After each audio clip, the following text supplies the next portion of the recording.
Cuando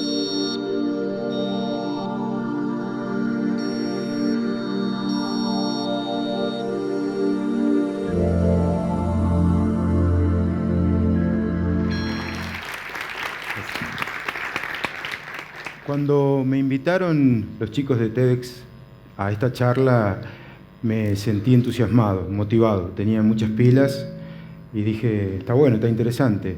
Pero después, con el correr de los días, me fui desinflando un poco porque me incomodaba la idea de hablar de mí en público. Como periodistas siempre estamos contando la vida de los otros, ¿sí? ¿Qué les pasa a los demás? Pero bueno, la motivación volvió y a mí me ocurre, como a muchos, que cuando tengo una propuesta o una idea que me entusiasma, empieza a subirme adrenalina, ¿no? Por el cuerpo. Me sube por los brazos, me llega a la cabeza, soy un poco ansioso, lo admito, y quiero concretarlo, quiero llegar hasta el final. La verdad que, no me conocen, no soy famoso, no saben en qué trabajo, qué hago, cuándo, cómo, por qué. Y esas son preguntas que nos hacemos todos los días los periodistas. Preguntamos qué pasó, quiénes fueron los protagonistas, dónde pasó, cuándo, por qué. Y tratamos de evaluar y hacer un análisis para qué también ocurren algunas cosas. Entonces volvió esa motivación. Y una de las veces que me ocurrió esta sensación de entusiasmo significativa en mi carrera periodística fue en el 2004, en agosto. Gané una beca de la Fundación Gabriel García Márquez para ir a un taller de periodismo en Santiago de Chile. Yo venía leyendo a García Márquez, leía todo, absolutamente todo, y se abrió ahí una enorme puerta para aprender, fundamental. Y esa semana me marcó muchísimo porque tuve la suerte de conocer una persona a la que le caí bien, supongo, porque esa persona también era un tucumano, también era periodista, ya era un escritor famoso. Había empezado a trabajar él en su carrera periodística en el diario La Gaceta, donde yo trabajo ya hace 16 años, y quizás por eso se produjo una afinidad desde el comienzo. Y esa persona, quiero presentarles, que conocí en Santiago de Chile, se llama Tomás Eloy Martínez. Así pasamos esa semana en Santiago con otros 16 colegas de Latinoamérica, estaban de Venezuela, de México, de Perú, de Colombia, de Ecuador, de Bolivia, por supuesto había periodistas chilenos, y Tomás Eloy Martínez en aquel momento supo llegarme con mensajes claves que a mí me quedaron grabados. Yo era como una tarjeta de memoria que empezaba a recibir información y después tenía que procesarla. Tomás Eloy Martínez, recuerdo, me dijo: el mayor patrimonio de un periodista es su buen nombre y honor. O sea, él me quería decir que un periodista, al día siguiente de publicar una noticia donde involucra a personas, tiene que poder caminar con la frente en alto porque sabe que hizo bien su trabajo, que nadie puede plantearle una queja por lo que ha escrito, por cada palabra que eligió en el texto publicado en un diario. Y eso me quedó grabado a fuego. Y Tomás Eloy Martínez aprovechaba cada pausa del taller para tomar un café y buscarme en algún pasillo y pedirme un cigarrillo. Yo no podía creer, Tomás Eloy Martínez me pide un cigarrillo. Lo que pasa es que se suponía que él ya había dejado de fumar.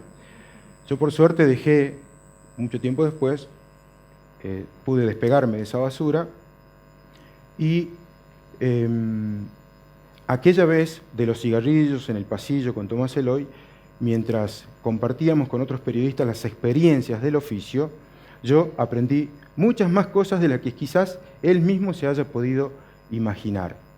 Pero antes de llegar a Santiago de Chile, mucha agua pasó bajo el puente. Yo estaba en el secundario y en la escuela técnica cuando decidí que quería hacer periodismo. No tenía nada que ver lo que estaba estudiando, pero ya estaba en un 80%, 85% del secundario y no quería cambiar de educación. Terminé, son 6 años, y empecé a los 19 a buscar un lugar. Conseguí una radio de frecuencia modulada, pequeña, que no la escuchaba nadie, ni siquiera mi familia.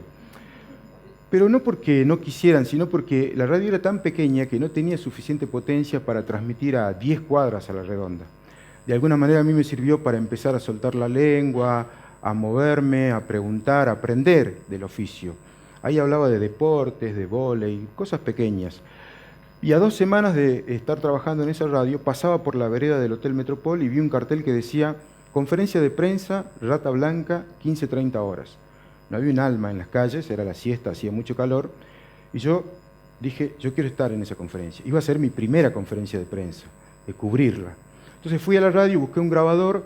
En aquel momento, principio de los 90, usábamos los TDK, que grababan 30 minutos, había que darle vuelta, grabar del lado B y así. Llegué al hotel, no sabía si me iban a dejar entrar, puse cara de periodista, supongo. En recepción no me pusieron trabas, subí al segundo piso y cuando llegué a la sala me di cuenta que en realidad pasaba cualquiera, de verdad. Fanáticos, productores, y es un gancho que tienen desde el marketing para llenar una sala y que eso da una sensación de éxito, y la banda de rock estaba lista para conversar.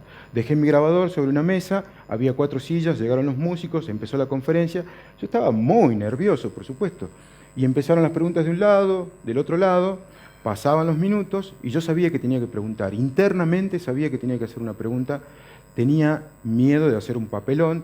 A mí mismo me decía, bueno, si yo no hago una pregunta en esta conferencia, que es mi primera conferencia, tengo que dedicarme a otra cosa. Pero yo sé internamente que esto es lo mío, yo quiero hacer esto, entonces tengo que saltar ese obstáculo. Y pensaba y seguían las preguntas de un lado, del otro, 40 minutos y nada. Entonces decía, bueno, tiene que ser una pregunta con pocas palabras, para no hacer un papelón, no vaya a ser que se me trabe la lengua. Y en un momento el cantante, que era el que más hablaba, dijo, a nosotros nos gusta salir al interior porque conocemos la Argentina profunda, así es Rata Blanca. Y se produjo un silencio. Y yo dije, bueno, este es mi momento. ¿Y por qué eligieron ese nombre? Algo así pregunté, 4 o 5 palabras. Por suerte, la respuesta fue más larga de las anteriores respuestas a las preguntas que había habido en la conferencia. Y yo estaba, pero entusiasmadísimo. Salí corriendo de la conferencia, fui a la radio y quería poner al aire eso, por más que no lo escuchara nadie. Entonces, ahí me di cuenta que tenía que seguir intentando en las conferencias. Entonces decidí que cada artista que viniera a Tucumán, yo iba a estar presente en esa conferencia. Iba a averiguar dónde empezaba, a qué hora, quiénes podían asistir.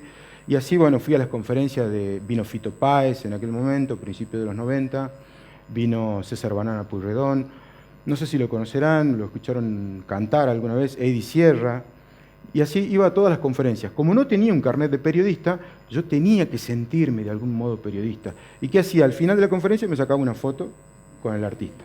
Y de alguna manera decía, bueno, esto es un carnet interno para mí, para creerme de algún modo que soy periodista.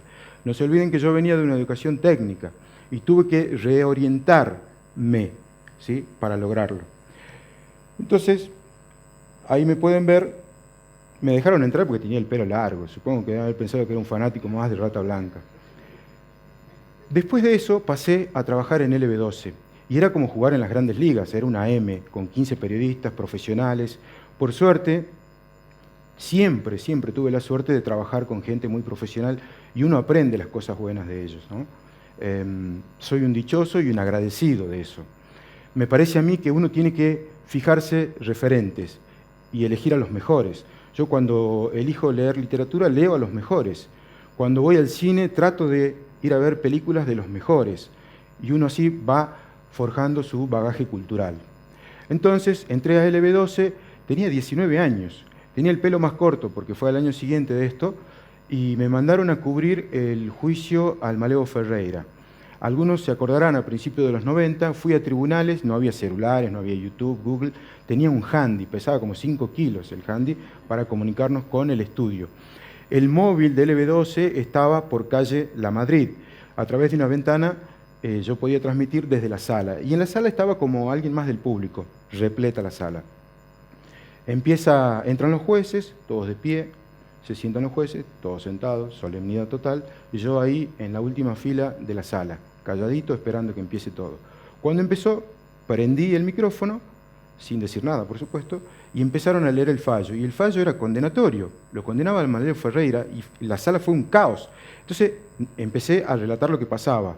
La policía, algunos se quitaban el arma y la dejaban sobre la mesa, en solidaridad con el malevo. Los demás socios gritaban, los parientes de los condenados querían llegar a los jueces trataban de huir de la sala, y yo no sabía si todo el mundo me estaba escuchando en la radio o no. Entonces me acerqué a la ventana y miré, y estaba el móvil del LB12 ahí abajo, y a la vuelta había como 30 personas escuchando lo que yo decía.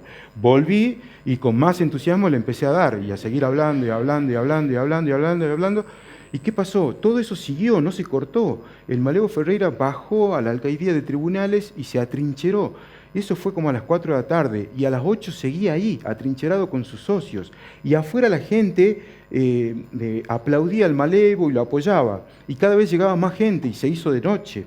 Y eran las 11 de la noche, recuerdo, y en un momento había 300 personas más o menos en esa esquina, y adentro el malevo Ferreira con sus socios. Y se produjo un silencio, y yo sentí por instinto, y me parece que hay que seguir al instinto, que tenía que decir algo.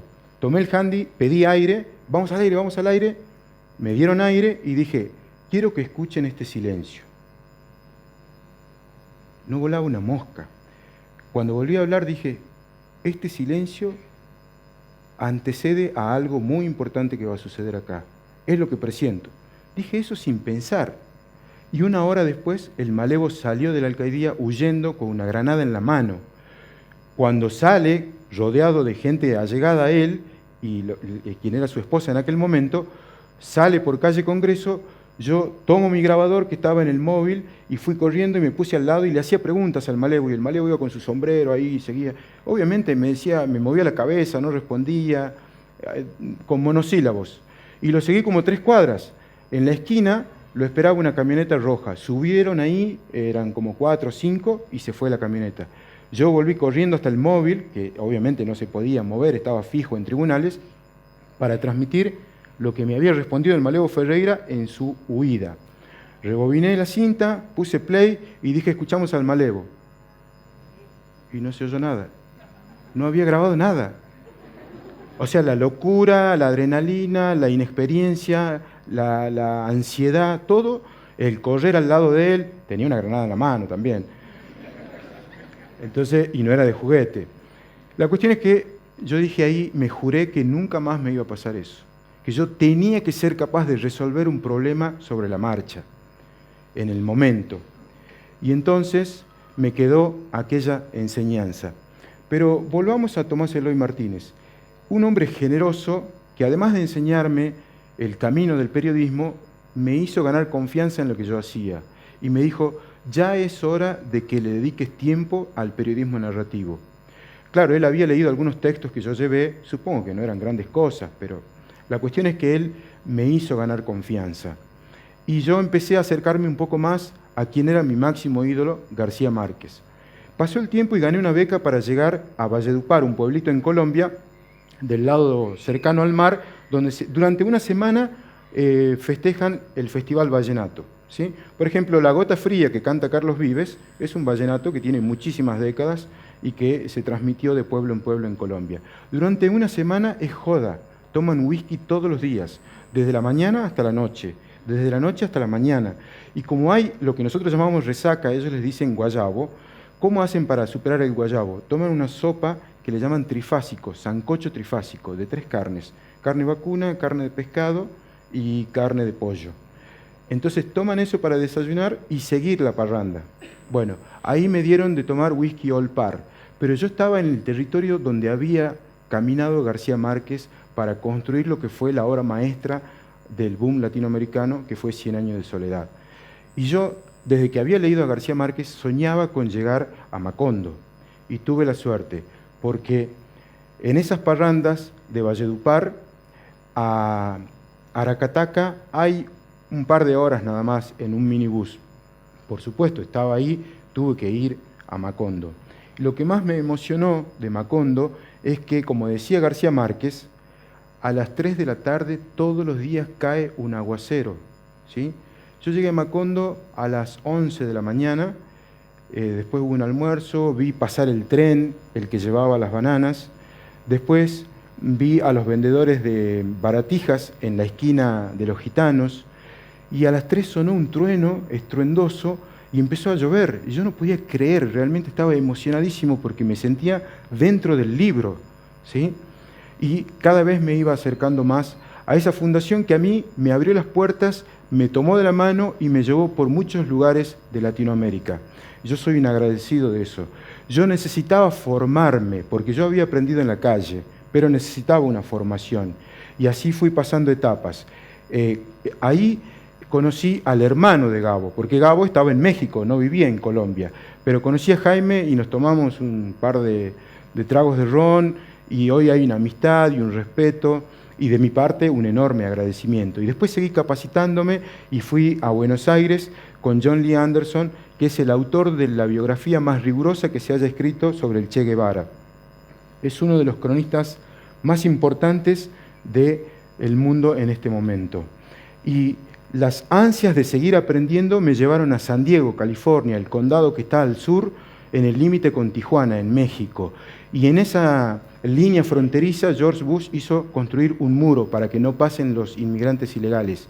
Y en el intento, muchos mueren, ¿sí? Y pude ver esa realidad. Y hay miles de cruces ahí, cruces blancas. Cada una representa un inmigrante, un guatemalteco, un salvadoreño, un mexicano, que intentó cruzar y se murió. Entonces todo eso me marcó a mí para volver a Tucumán y decir, ¿qué quiero hacer con el periodismo? Quiero contar historias. Entonces quiero contar historias de gente simple, cómo vive, qué siente, es feliz o no. Y conocí a Tito en el semáforo de Yerbabuena, jubi fusilado, dice él. Desde que lo jubilaron, lo fusilaron, porque cobra 2 monedas y sigue trabajando y está bajo el sol y en la lluvia. Y también conocí a una persona que vive en una cueva en San Pedro de Colalao. Llegás al Puente del Indio y tenés que caminar 2 horas más, selva adentro, y ahí está Lucas Mamaní, un hombre que decidió alejarse de la sociedad para estar en su propio lugar en el mundo. Y también conocí a Justino Méndez, el violinista de Los Valles, un hombre que cumplió 90 años y fui a su cumpleaños y en el Mollar se bailó tanto tiempo y él bailaba con tanto entusiasmo 90 años, yo me imagino que todavía siguen bailando por el cumpleaños de Justino, de verdad increíble. Ahí aprendí que la vida hay que vivirla y disfrutarla y gozarla, porque no hay otra oportunidad. Conocí a Malí Mastan Babu, vino de la India, tenía el récord de haber subido a las cumbres más altas de todo el mundo, ¿sí? Los picos nevados más altos. Acá tuvo la desgracia de morir en 3 cruces y la última entrevista se la hicimos en La Gaceta. Una persona con una sabiduría enorme. El cuerpo lo trajeron a Tucumán en la empresa Flores y yo no me gusta ir a los velorios, quizá alguno me pueda entender, pero fui al velorio de Malí y lo vi su rostro, la semblanza, tenía una calma. Ese hombre había muerto haciendo lo que más le gustaba, subiendo a la montaña. Entonces, estuve en Medellín, como bien dijo Germán al comienzo, hace pocos días. Ahí conocí a Alex.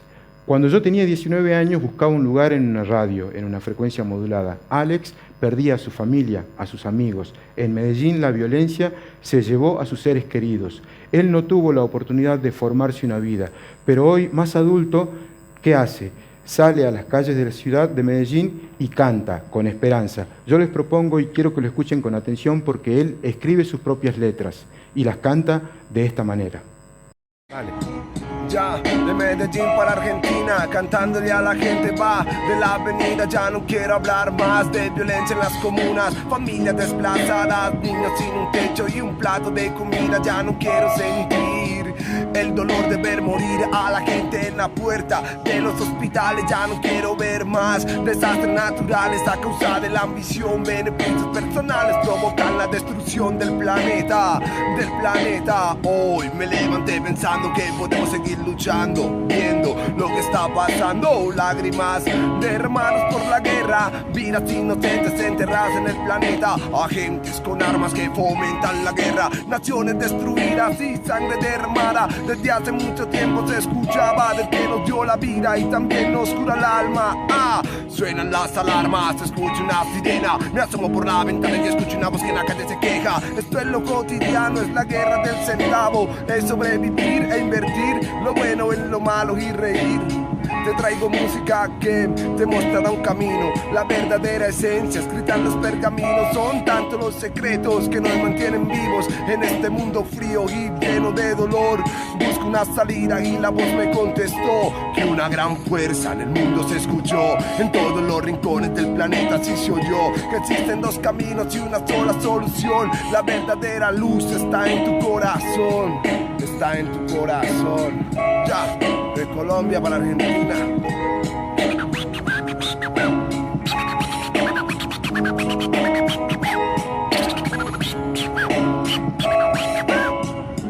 Tremendo, Alex. Sí, impresionante. Sí, Impresionante. Eso fue lo que le dije a Alex cuando lo conocí en la calle, y él no tuvo la oportunidad de cantar eso cuando tenía 19. Lo hizo mucho más adulto y tiene una esperanza que a mí me transmitió y que yo espero poder transmitirla cada vez que hago mi trabajo de periodista. Cada vez que tengo que sentarme en un teclado y escribir, pienso cada palabra y elijo cada verbo para tratar de contar de manera más rigurosa, veraz y comprometida con el otro su propia historia. Yo lo que les podría decir es que piensen en una idea, traten de llenar la mochila, carguen ese círculo de propuestas. Si no están enfocados en lo suyo, pueden reorientarse, hay tiempo, pero tienen que hacerlo. No dejen pasar el tren de la vida. Cierran los ojos si tienen 40 años y se les fue la oportunidad. No la dejen escapar. Prueben, inténtenlo, es posible. Uno, si quiere, lo puede lograr. Si lo sueña, se concreta. Muchas gracias.